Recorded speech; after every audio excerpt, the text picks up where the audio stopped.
Marshwear. Clothing inspired by the need for versatility and style. For those wave chasing, flats pulling, field loving, campfire gatherers. For the doers, adventurers, and unconventional. For those who live by the highs and lows of the tides.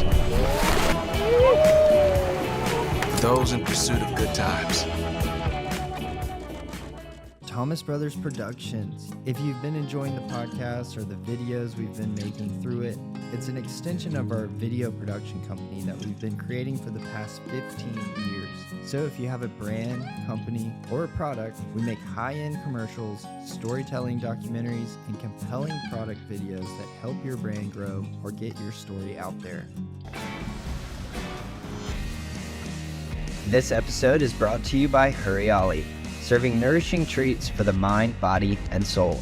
If you haven't heard the recent podcast, give it a listen. It's definitely our spot before or after a surf for a fresh juice, strong coffee, or fire a breakfast burrito. And my new favorite is their healthy take on a banh mi. Hurriali Gardens, 401 Hugie Street, or their new location, Hurriali Riverland in James Island at 2016 Wapu Drive. So we're in Charleston, South Carolina, and an insane storm has just come over. So you might hear thunder, lightning. It's like the first summer storm. It's kind of nice, but annoying in this setting. Right. Yeah, no, I'm in Atlantic Beach outside of Jacksonville, and it just got extremely hot here.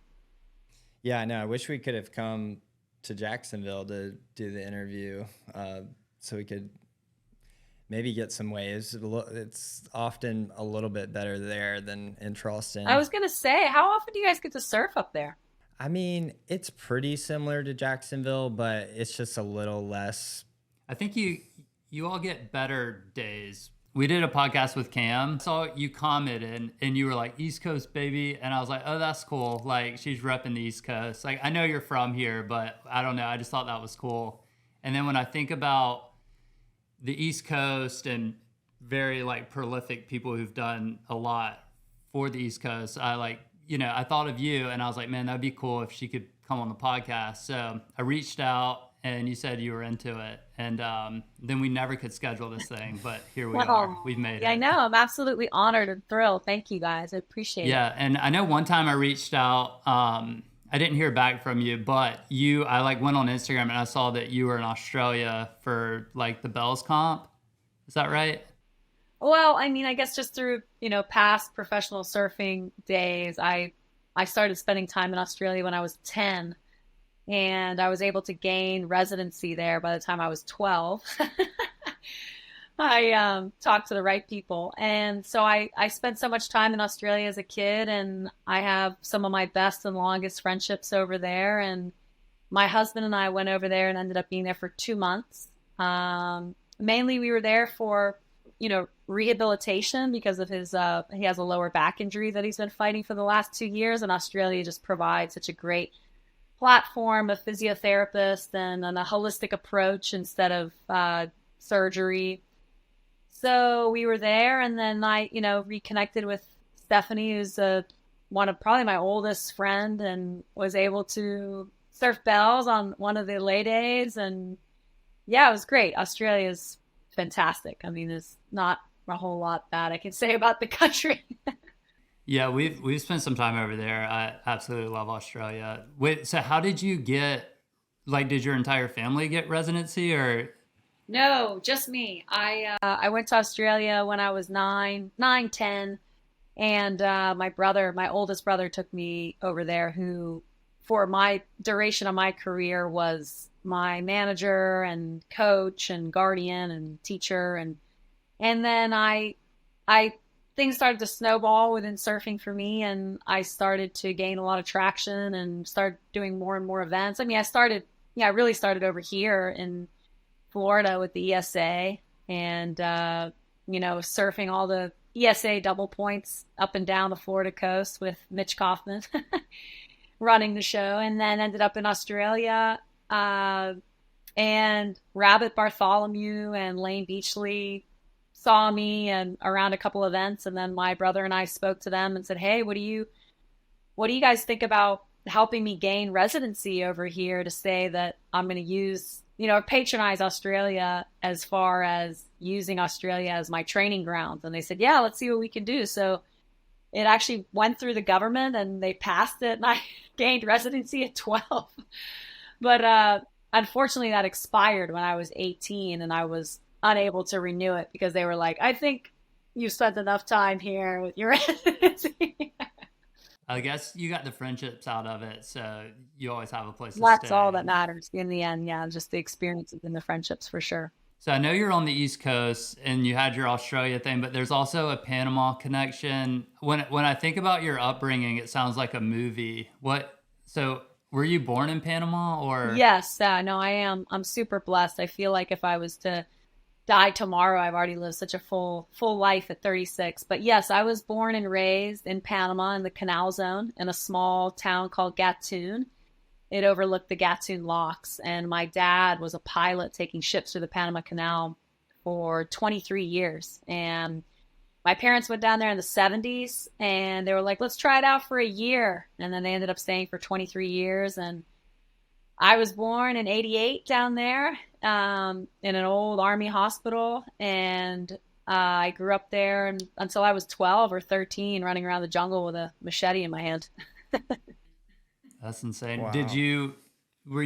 Is like the coast nearby, is that where you learned to surf or? Yeah, it's interesting because my parents bought property actually here in Atlantic Beach outside of Jacksonville in the 80s because they thought that, maybe they thought that my dad becoming a St. John's River pilot would be a good transition or a step down from becoming, from being a Pan Canal pilot, which is one of the most excruciating jobs in the world. I mean, I think it's coupled down the line from air traffic controllers as far as high stress. So they were like, why don't we go and seek out a step down as far as like more of like a semi-retirement plan. So they bought property up here in Atlantic Beach, which I'm so happy they did because it's one of the loveliest towns in the U.S. as far as I'm concerned. And then I started coming up here just to visit when I was a kid, and I was kind of going in between schools between here and Panama.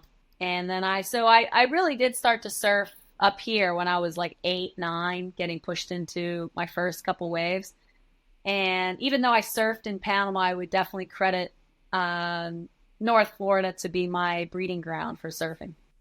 Cool. So did your parents surf, or it sounded like, was that something your brother and you did and like he got you into it? Yeah, no, my mom's from Norway, so she grew up on a farm in Norway, an old Viking woman. And then my dad's was American, Italian descent, and he messed around with some longboards back in the 60s, but it was my brothers who were really into surfing, and my oldest brother was definitely the one that pushed me into my first wave and saw promise. So your like early competitive career, you'd say, started on the East Coast and then kind of mixed in with Australia, and that's kind of where it took off. For sure. Yeah, I mean, like I said, I mean, it's funny now thinking back, because if you start surfing at 9 nowadays, you're way too late in the game. I mean, there's girls doing backflips and wave pools at 9.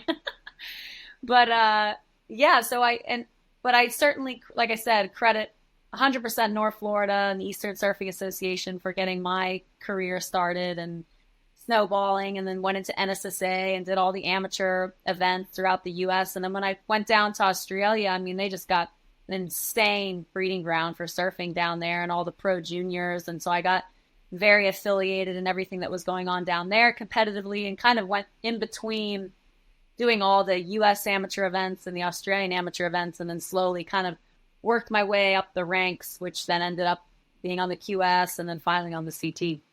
When you first started, did you feel like you were naturally talented at surfing, or were you like obsessed with it from the get-go? Kind of, I don't know. It's like to make it all the way to the CT, it's like it's got to be half natural ability and then half passion, right? Yeah, absolutely. I mean, and I think it has a lot to do with what you who you're watching when you're a kid, seeing that I was born in 88, but I was born really late. Like my dad was born in 35, and who I've already lost. And then my mom was born in 47. So I'm an old soul in that sense. So my brothers were adamant on the fact that I watched, Tom Curran and Larry Bertelsmann and Kong and Michael Peterson. And so I was raised watching all the guys with style, and style trumped everything for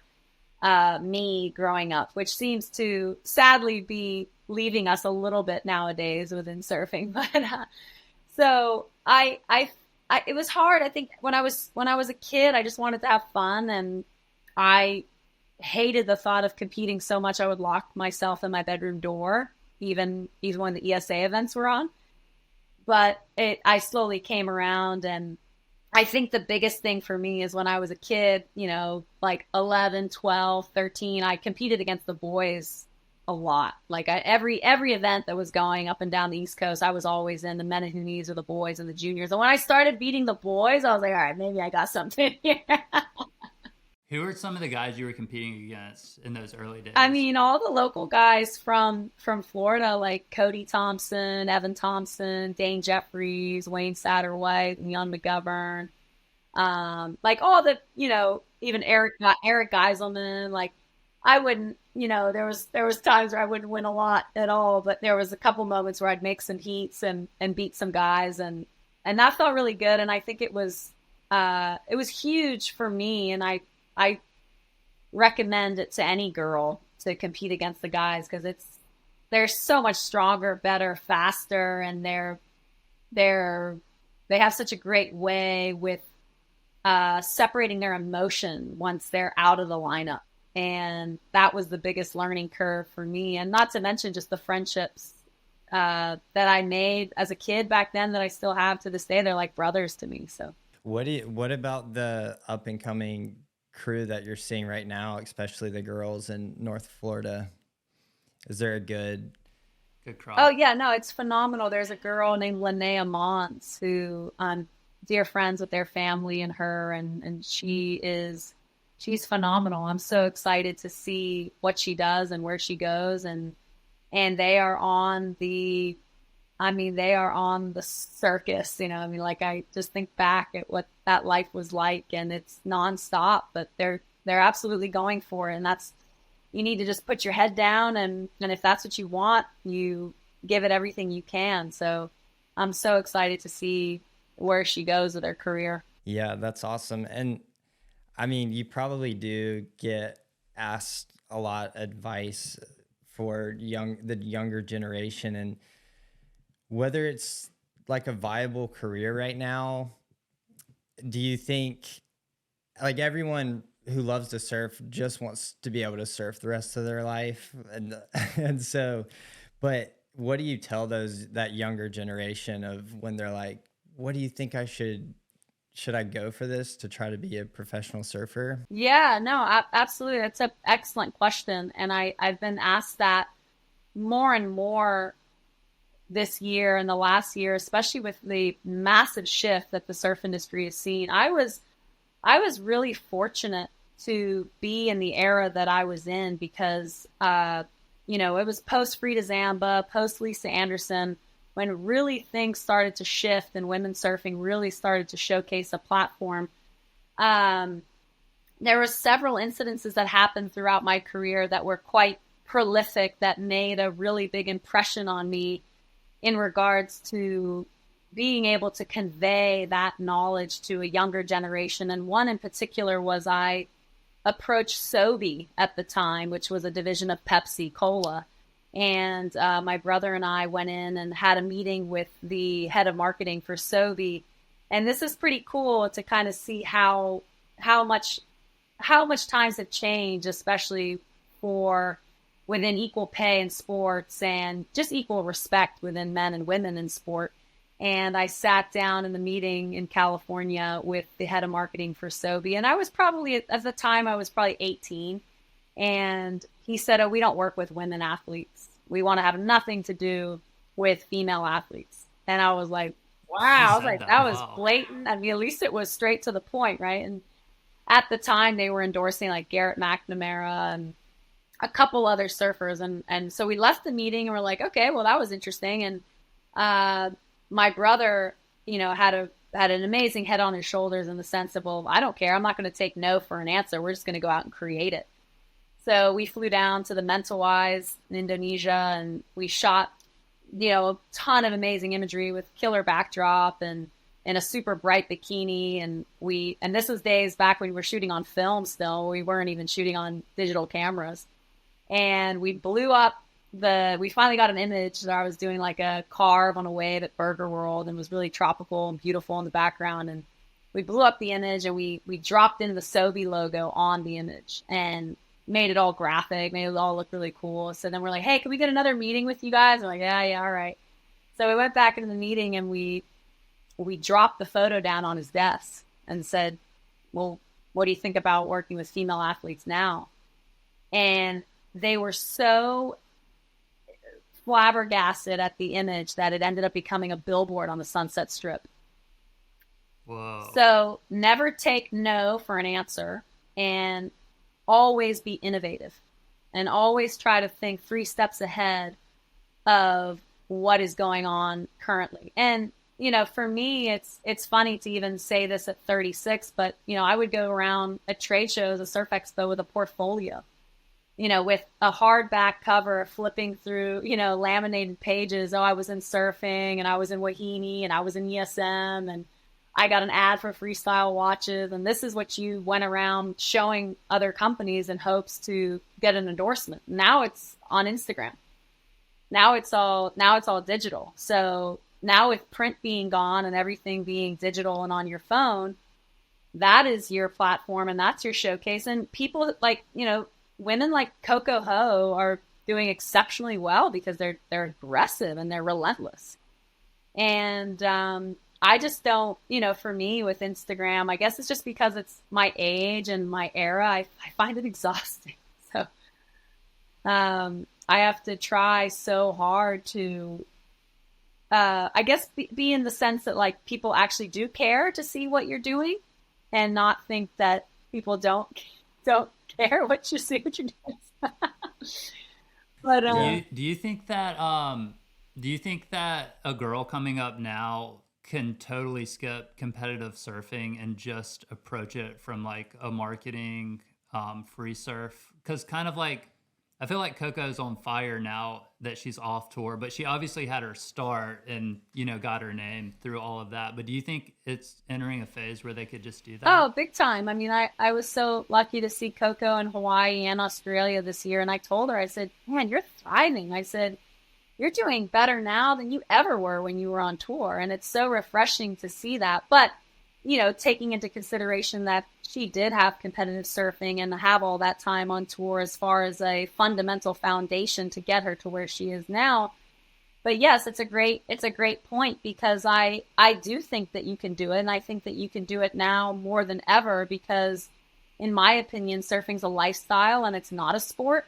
So with that being said, and that's my strong opinion, but with that being said, I think that gives you far more aspects and portals that you can explore throughout that. But you, once again, you have to be extremely innovative, and you have to be relentless, and know to update your Google Chrome. So you can't, Such good advice, though. Just if you get told no, go make something yourself instead of waiting for someone to promote you. Go get it yourself. Yeah, and the biggest thing, and is something that I've spoken a lot about to friends in regards to like starting some sort of surf academy, more for the business aspect of it, not for the actual surfing side of it, because there's so many coaches and so many camps and so many things that you can get involved with as far as just like boosting your actual surfing goes. But like the business side, there's a lot of these young people that are coming up that are hoping to be the next surf star that don't know how to read a contract, and they don't know what in perpetuity means. And these are really, really important clauses and very, very important jargon to completely understand in order to protect yourself and make sure that these companies aren't getting the best of you, because in the end, nobody has your back except for yourself. So I would sign up for that. tomorrow. If you, yeah. Hopefully, yeah, hopefully I can get that going. That's on the list. One of my question was, now in the world of like surf owned companies, I feel like half the tour now has their own companies. Is that something that you would explore? Or like while you were on tour, you're like, oh, that would have, like, was there a business maybe you would have wanted to start? Not clothing, but something like that? Or it's just like the idea of it? I always had a vision, and I always had the dream to work with a non-endemic brand. And my brother had good foresight there as well, in the sense that I never really wanted to be branded heavily by one of the big four, like Billabong or Roxy or O'Neill, or because I always had the dream that I wanted to ride for Prada. Like, so, and I think that you should never sell yourself short, because surfing is so niche and it's so counterculture, and it has this own orbit and language that all these non-endemic brands are trying to understand. And it kind of reminds me of the time, like the US Open, I think the title sponsor was O'Neill for the US Open for years. And then I remember Hollister, the division of Abercrombie and Fitch, came and wanted to put up one of the biggest purses for the US Open that they've ever seen in history, or maybe the biggest purse. And SEMA, the Surf Industry Manufacturer Association, that was kind of overseeing companies that were coming in, or title sponsors that wanted to be, involved in ASP, which was ASP back then, events. They shut them down. They were like, nope, we don't want Hollister in here because it's going to make the surf industry look bad. So that's kind of an interesting thing to look at in like a pulled back view. And now I feel that it's completely different now. I mean, I think that especially within athletes, they'll go with any company who has the money. And then if you think about your core surfers, like such as ourselves, I would be far more inclined to support a company like Florence Marine over one of these larger brands that are now all owned by Liberated Brands, because I know that at least my money's going to support something that's actually real and tangible, that's backed by somebody who I actually believe in. So it's really, I find it to be super interesting to see like where we're at within the industry, and just gazing as it as a whole and see what happens. I think it's pretty crazy what's going on, especially when you start hearing numbers as far as what these athletes are getting paid nowadays. I mean, as a kid, I had the big four companies, like posters all over, my walls and stuff. And now you can they're all owned by one, and it feels just, I feel like in 3 years, it's just going to go away. It's super interesting. Yeah. I mean, I think it's going to almost take a revolution in a sense. Yeah. I think that's kind of happening now just with these brands, but yeah, we'll see what happens. Have you tried Coco's new boards out, and like, what's your thoughts? I haven't. I'm dying to get on one that's kind of my size. Need to hit her up for the discount code. Yeah, there you go. Nice. Boards are so expensive, and I think my husband may divorce me if I keep buying more. So. Yeah. But no, I think it's phenomenal. I think it's so exciting that she did that. And I was brainstorming with her, out in Hawaii, as far as ways to get it out there and do more pop-ups and get more women involved. But the fact that she came out with the first female board brand, I think is so sick. I fully back it. One thing you said you're super passionate about is the board riders. Do you feel like that's kind of brought a whole new stoke for the next generation as well? Yes. Oh my gosh. Like I'm so pumped up on board riders that I know one of my best friends, one of my best and oldest friends is Dane Jeffries, who runs Florida Board Riders. He's a well-known guy in the Florida surf community. He's done loads for all things Florida surf community. So, when he started Florida Board Riders, and it took me a couple of years to get involved, and that was what was, kind of crazy as to why it took me so long to get involved. And now it's so classic because now I'm like waking up at 4:30 with the guys, driving down to Sebastian and Lip, setting up all the tents, like hanging up all the banners, putting up the flags, judging, doing whatever. And it is so much fun, and it fills my cup so much because it's truly what surfing is all about. And,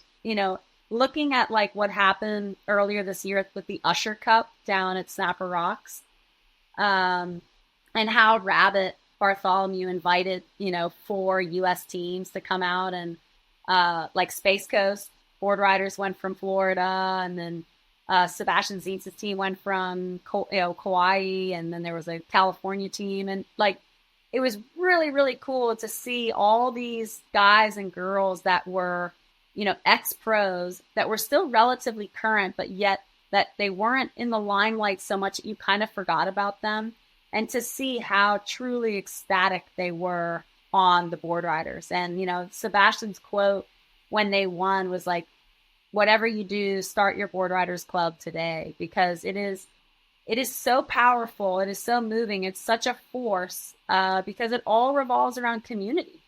And in my, surfing is an individual sport. It is a completely selfish sport. Like, I want your wave. Okay. I'm not going to share it with you. I just want to take it from you. So this is a way to, create conformity and camaraderie within surfing, and realize that, oh my gosh, I never knew you were such a skilled painter, and now you can paint my house. So you're bringing all these people together that you never knew who they were. And the best part about it is getting all these ex-pros involved, like Lisa Anderson and Shea Lopez, and these guys show up, and for the Groms to see that, it's exceptional. Like, you can't even script it. And not to mention just like the work ethic that's involved in order to be involved with the club.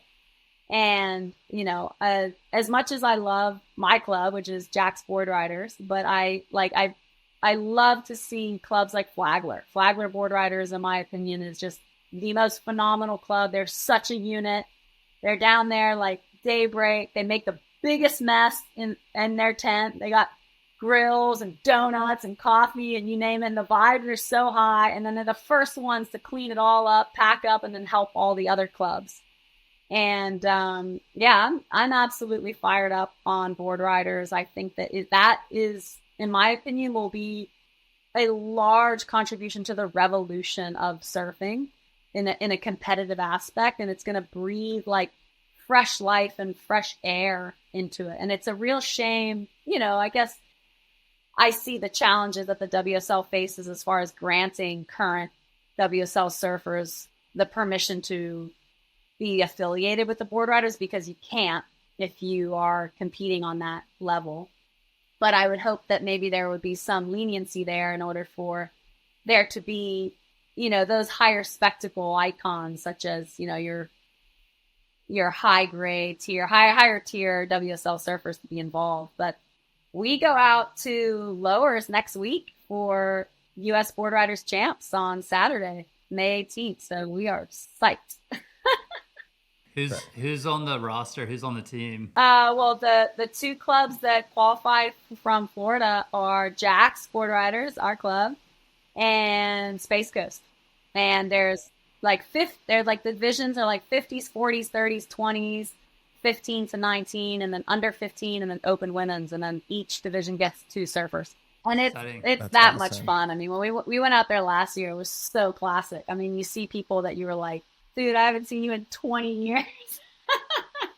It's like a massive high school reunion. And the best part about it is there's no money, and it's all for bragging rights. And it's like, it just brings out the real soul and essence of what surfing is to me. And I think that everyone is realizing that the more and more they get involved. So you guys in Charleston need to start your board riders club. No, yeah, I know Cam was trying to really get the board riders going in South Carolina, but we need to. Yeah, maybe that could be us, because Cam's like too busy traveling to get it going. So maybe we can take the reign on that. Sounds awesome, because I mean, also you guys are just going to breed even more pro surfers. And, Totally. I mean, how many females came from Florida? It's unreal that just Florida, and then now even Caroline Marks being the world champion. It's unreal. unbelievable. Yeah, it's so unreal.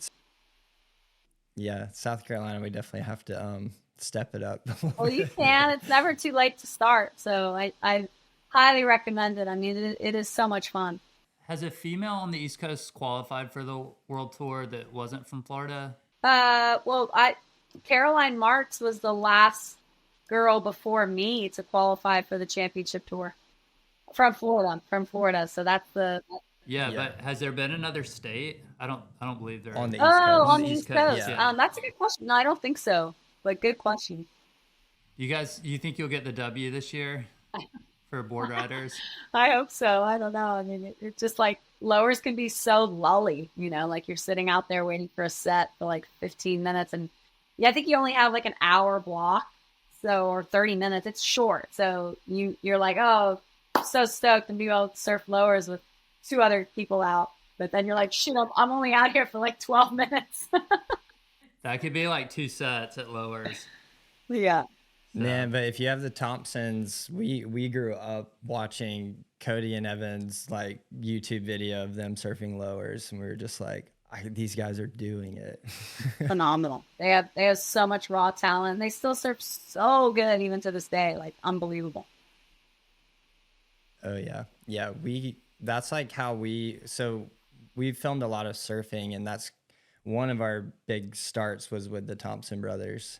We had a connection with Sharp Eye Surfboards a long time ago, and we were like, hey Cody, Sharp Eye, we made up that Sharp Eye wanted us to get clips of Cody just so we could start filming with him, and then now we've been friends forever. Oh, that's rad. That's cool. I wanted to jump back into, so when did you qualify for the World Tour? 2008. I finished up the Hawaii winter season in the end of 2007 to qualify for the 2008 tour. Cool. And then how long were you on the QS? Did you qualify pretty quickly, or was it? I put in some time on the QS. Yeah. I was on the QS for, I'd say a good 4 to 5 years. It's hard for me to exactly remember, but 4 years, 3 or 4 years, yeah. Yeah, and then was Steph on tour with you? Oh, she sure was. She was right there. Yeah. Yeah, that had to be fun though. I qualified for the 2008 tour, and I was the lowest seed because I was the one of the 2 rookies, and I was always seeded against her. So they put the lowest seed against the highest seed, so it was great. Game on. Yeah. So what are you spending your time doing now?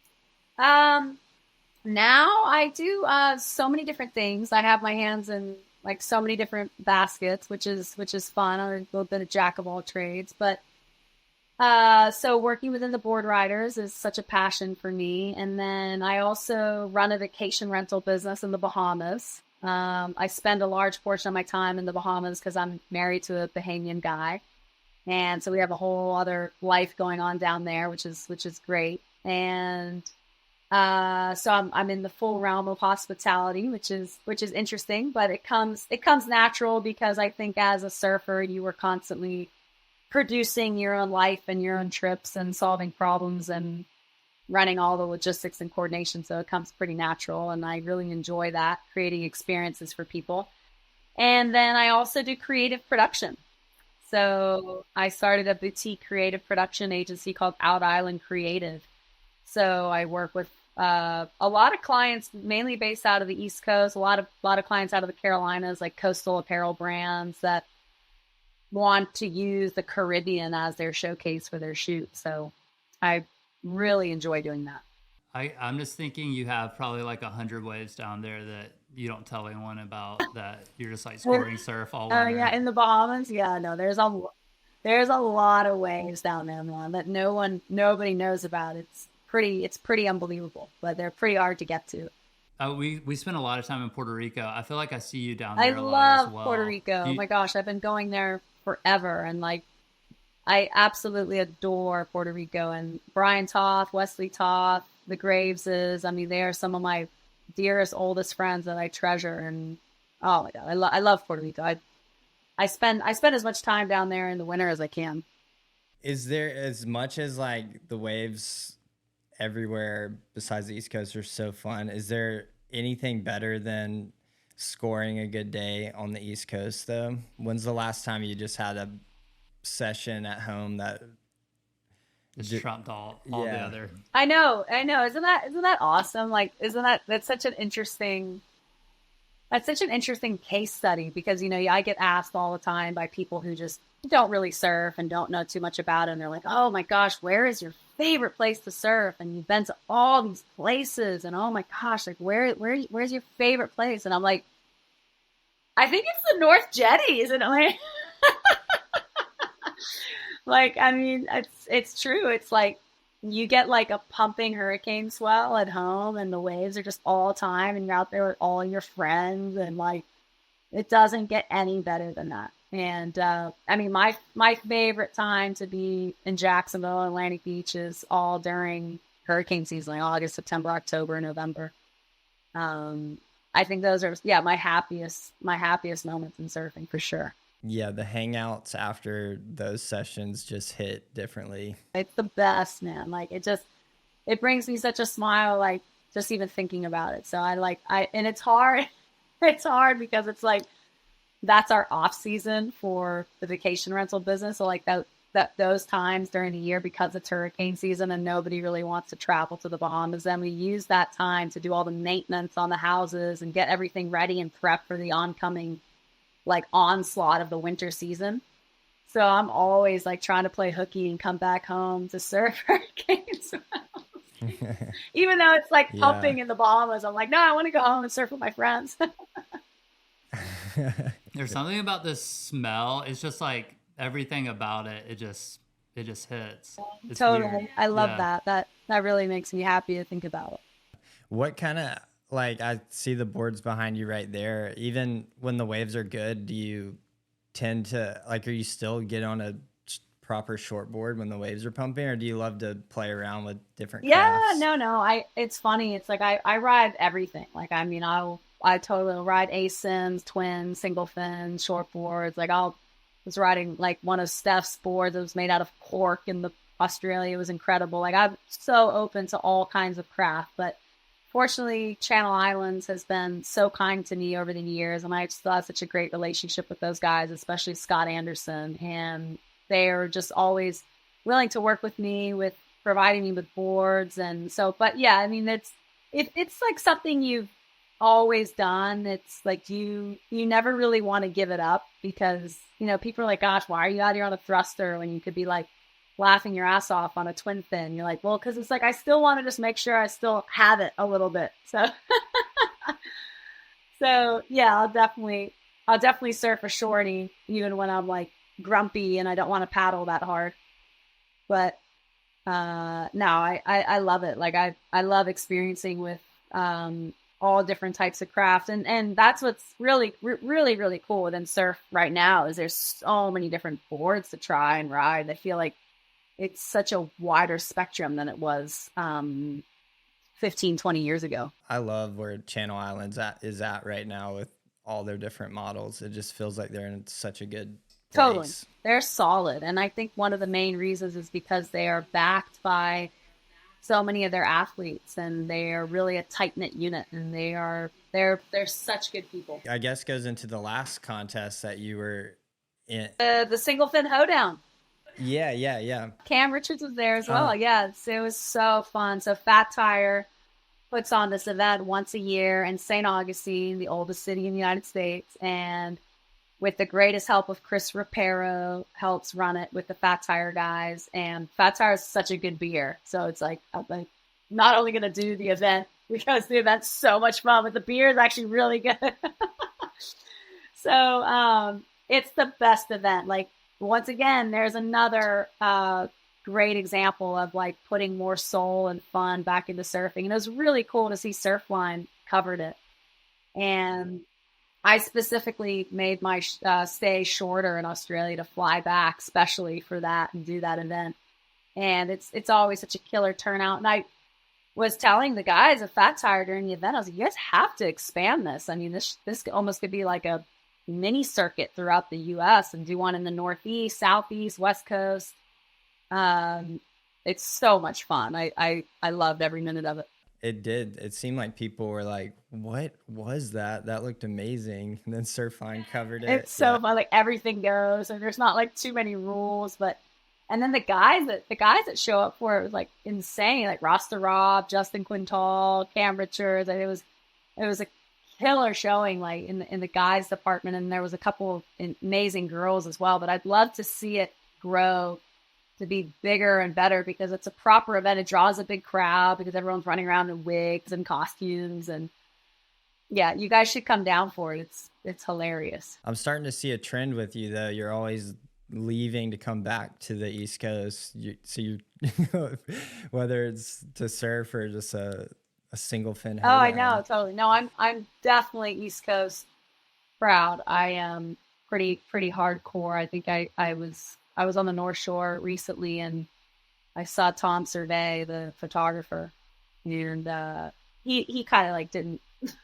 I think I kind of scared him a little bit. Like, he didn't really recognize me, or like I had to kind of like reintroduce myself. And he's like, oh yeah, I kind of remember you. He's like, aren't you from California? I'm like, hell no. Yeah, that's awesome. So I'm definitely a hardcore East Coast. And then there was some talk and like some goss going around the North Shore that Kelly was thinking about getting involved in board riders, I guess, whenever he can. And there was talk that he may ride for Haleiwa board riders. And I was like, dude, if you do that, there's gonna be riots. Yeah. Like People would freak out. we'll be burning flags of his face. I'm like, if you don't ride for Space Coast, like, dude, you are done. Like, you're done. Oh my gosh. Is CJ on the Space Coast? Yeah, I think he is. Yes, yeah, but I mean, I think those guys only come with waves really good. Yeah.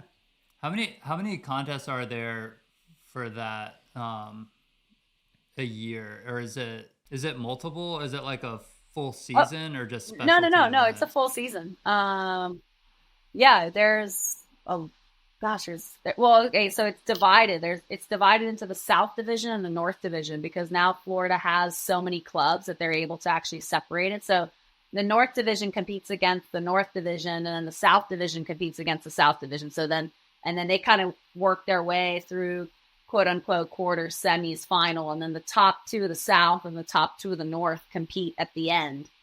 And then whoever places top two out of those four goes to California. Cool. Nice. Yeah. Nice. Yeah, so it's full on. Oh yeah, no, it is full on. Like it's so much fun. Like I look forward to every single one. Like, and when we have waves, it's like, it's insane. The event at Sebastian Inlet was sick. Like to surf First Peak again, back in January was like unreal. Like you go back and look at all these old videos of First Peak of Sebastian Inlet when they were running all those old events with Curran and the 80s and the 90s, and we held it like pretty much at first, second peak, and we actually got pretty decent waves. It was so much fun. That's awesome. I'm sure the Sebastian Inlet Pro, that was all when you were competing a lot, right? Like We had events at Sebastian, even on the QS. It was a good event. Like I always found it to be pretty consistent. But now I think they have the Supergirl Pro in Jax in November, which is great. But I don't think there's too many other. I don't know if there's too many other QS or Challenger Series. I'm so old school. I can't keep up with it. Are you happy where women's professional surfing is right now? Yeah, definitely. I mean the level's insane. Like it's radical. I mean, I was able to watch that finals heat with Katie Simmers and Molly Picklum at Pipe, and I was covered in goosebumps.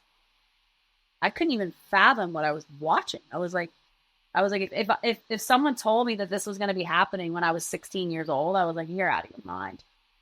Like, you didn't even have to, back in my day, you didn't have to surf waves like that because you're like, the women are never going to surf that. Like, the women had their own tour. We were like down in Peru surfing some like, like while the guys were off doing like their own tour. But I don't know. It's funny because I think you're going to get, and that's fine. Like, you're going to get different answers from different women. But it was interesting. Like, within equal pay, I was having a conversation about this with a couple girls on the North Shore that were like ex-tour surfers. And they were like, yeah, I don't really ever remember complaining about equal pay back when we were on tour because we had our own tour. Like, we had our event, our CT event in Honolulu Bay. The guys didn't have Honolulu Bay. And Honolulu Bay is like one of the most world-class, gorgeous waves. And the guys were so jealous that we had Honolulu and they didn't.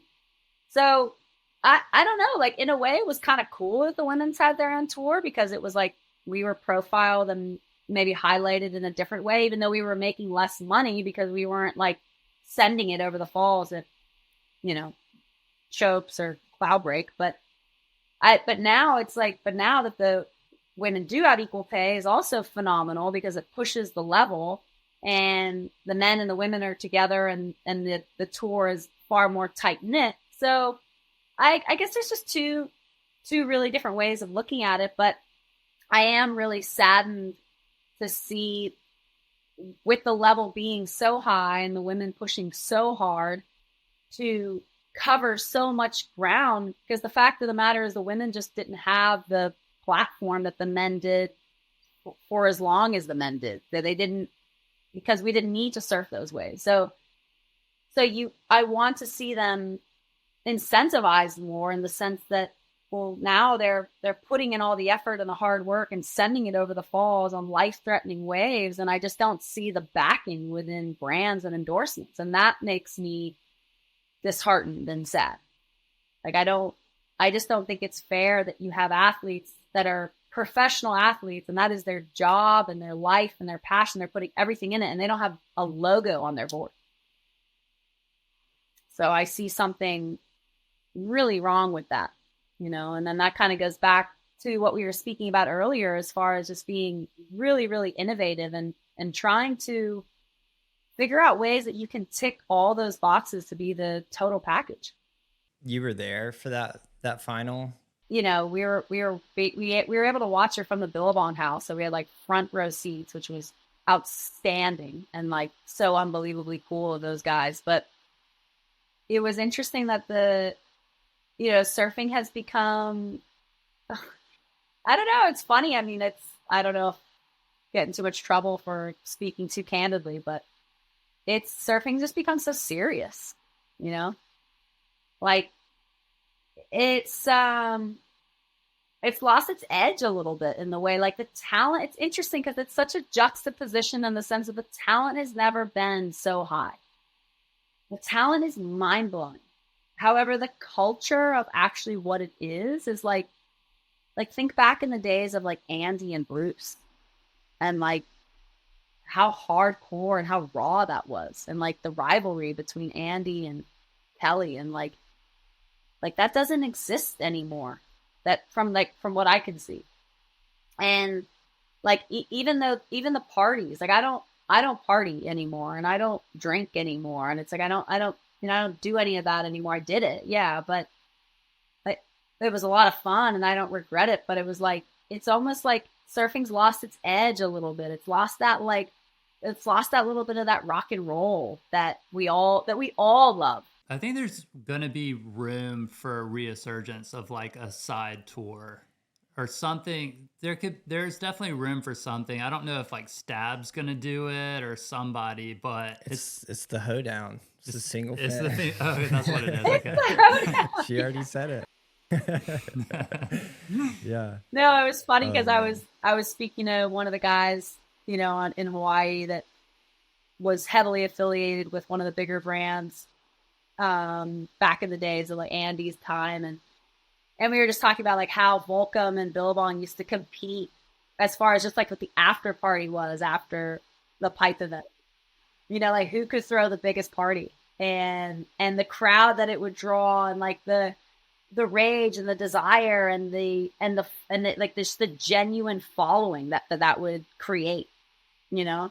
And now it's so serious, which is great. Like, yeah, man, don't get me wrong. Like, I'm doing all the things too, squats and throwing kettlebells around, but like at the same time, it's like I still want to see that rawness and that rock and roll too. So it's all about finding the balance of it. But I don't know if it's just getting older and having everything be relative, or gaining different perspective on different times. But it's like, I'm sure you talk to guys, you know, even you talk to the guys in like the early 2000s, and they tell you how it was in the 80s, like, and it was better back then. And they, like, so it's like, oh, it was always better back then. Yeah. Right. I wonder with like social media, if it's just a scary place to be. Like, if you rage too hard, if it's going to end up somewhere and like I don't know if it's like something scary with that, but sometimes, yeah. Sometimes I see like them partying after an event win, and it looks very tamed, and I'm like, okay. But you know, it's like.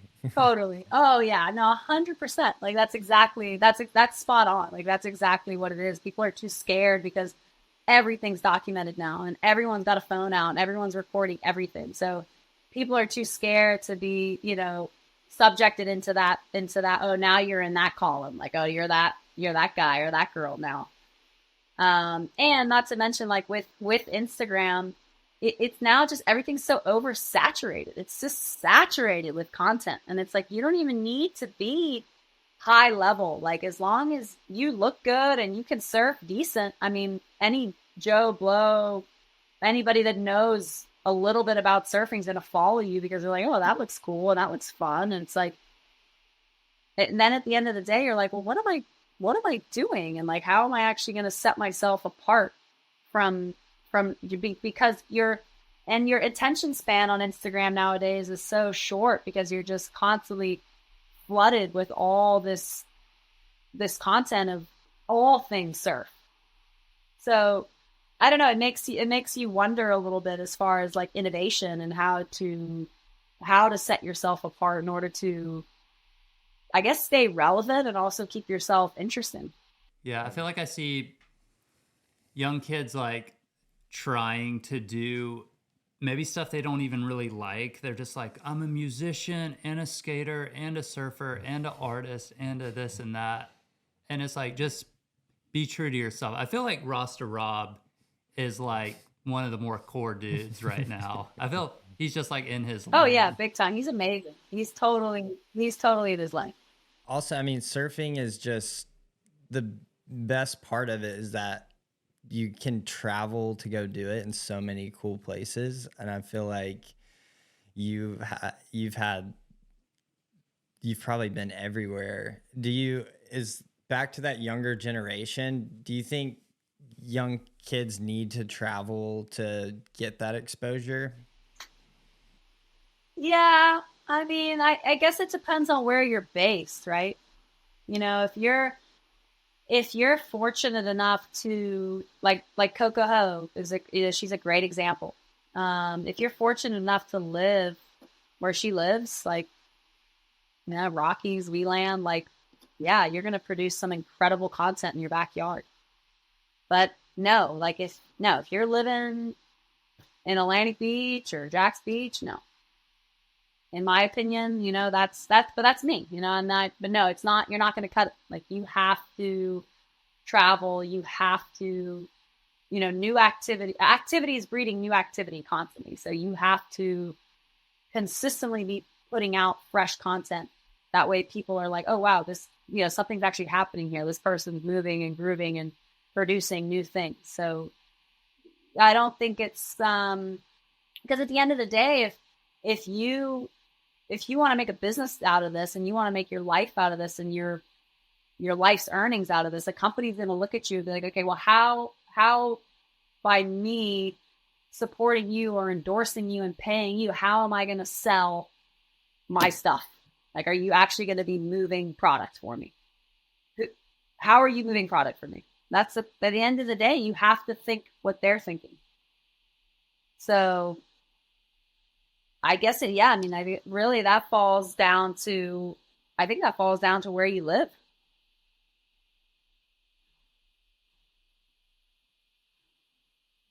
Well, I mean, it falls down to creativity, and humor is huge. I mean, look at Sterling Spencer.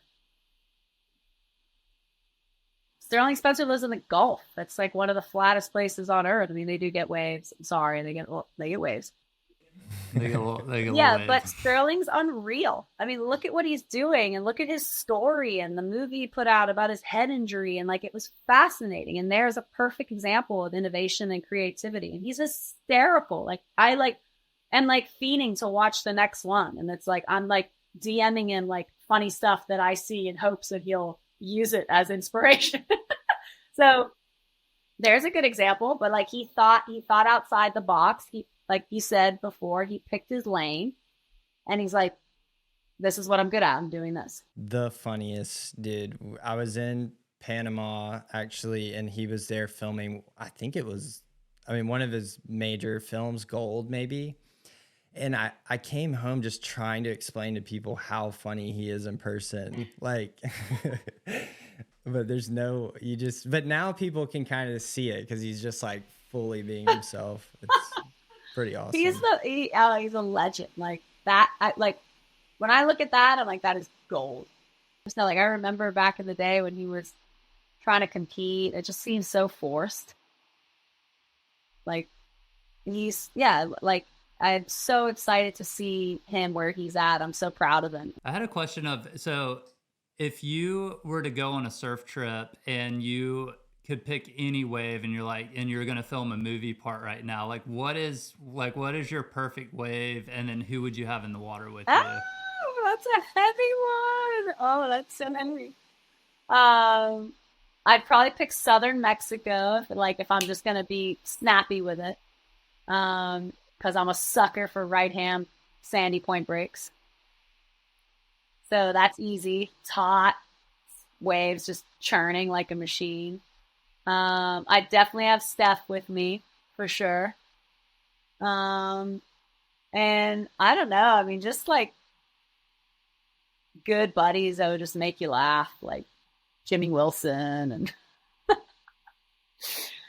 just get some old crew in there from Jax and hodgepodge it. But yeah, I know I should bring that's a good idea. I should start planning my 40th now. Yeah. Hey, yeah, I was going to say, if you line that up, can we come film it? Yeah. That would be all time. I know you got to give people 4 years notice nowadays. Man, yeah, that sounds like the dream. Have you messed with wave pools any? I haven't. I'm totally late to the game. The only wave pool I've surfed is Typhoon Lagoon. The one in Palm Springs looks pretty unreal. I'd be down to try out a wave pool. I mean, it's not my cup of tea because I love nature and I love being in the ocean, but I'd totally be down to do it, but I don't think I'm going to be paying the entry fees. I was fortunate enough to go to Kelly's pool last month, and yeah, and it was amazing. It took a session to get, but as soon as you realize, okay, I'm not in the ocean, this is like a big perfect boat wake. When you change your mindset, it was super fun. That's a cool way of looking at it. Yeah. Do y'all have any waves right now? It's small. Yeah. I got back last night from the Bahamas. I went down there for a week to work and for a family wedding, but it's really small right now. But I force myself to get out there and just paddle because just to stay conditioned, because going out to lowers next week is oh my gosh, the water's 62. You're in a 3-2 full suit. You're in a pack aggro crowd. So just get out there and flip and just paddle this, Awesome. Well, yeah, thank you so much. Yeah, it was lovely chatting with you. Thank you so much. And we'll be in touch.